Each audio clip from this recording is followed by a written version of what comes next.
November first উইকৰ পৰা আমি তাক ডিটেক্ট কৰিছোঁ, তেতিয়াৰ পৰা আমি ট্ৰিটমেণ্ট কৰি আছোঁ। প্ৰথম আমি আহুতলি 13 নম্বৰ কেম্পত পাইছিলোঁ তাক, মানে যোনটো আমাৰ ৰিজাৰ্ভ আছে, ৰিজাৰ্ভৰ ঠিক তলতে আমি তাক ডিটেক্ট কৰিছিলোঁ। তাত আমি তেনেকৈ কেম্পিং কৰি লৈছিলোঁ, যাতে জাক হাতীও আছে সেইটো টাইমত কঠীয়াতলিত। আপোনালোকে জানেই হাতীৰ সমস্যাটো কেনেকুৱা, তো যাতে বেলেগ হাতীয়ে মানে আঘাত পেলাব নোৱাৰে বেছিকৈ, সেইকাৰণে আমি তাক অলপমান প্ৰটেকশ্যন দি পেলাই আমি তাতে কেম্পিং কৰিছিলোঁ।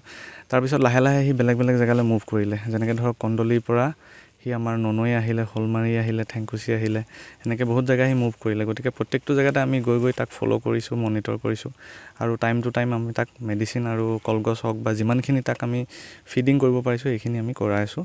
আৰু লগতে প্ৰত্যেকটো জেগাতে যেতিয়া গৈছে তাৰ স্থানীয় ৰাইজে আমাক প্ৰত্যেকটো মুহূৰ্ততে সহায় কৰিছে।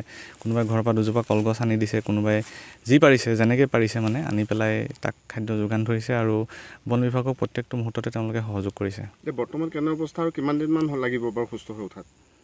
প্ৰথম পাওঁতেতো তাৰ আপটো নেইললৈকে মানে চুৱেলিং আছিলে, আৰু আমাক এক্সপাৰ্টে কোৱা মতেতো হয়তো এটা ফ্ৰেকচাৰৰ নিচিনা ইঞ্জুৰি হ'ব পাৰে। তো তেওঁলোকে কোৱা মতেতো তাৰমানে যোনটো আমাৰ মানে চিকিৎসা হ'ব এইটো অলপমান দীঘলীয়া হ'ব বুলি কৈছিলে।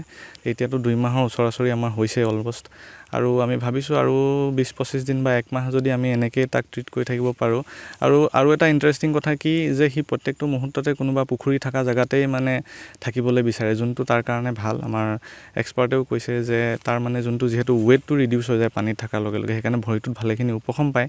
তো এনেকৈ যদি থাকে আৰু পাব্লিকে যেনেকৈ আমাক ইমান দিনে সহায় সহযোগ কৰি আছে তেনেকৈ যদি আমাক কৰি থাকে, আৰু আমি একেৰাহে যদি তাক মেডিকেশ্যনটো দি থাকিব পাৰোঁ, তেনেহ'লে আমি ভাবোঁ যে অতি সোনকালে হয়তো সি মানে নিজৰ হেবিটতলৈ ঘূৰি যাব পৰাকৈ আৰোগ্য হ'ব আৰু।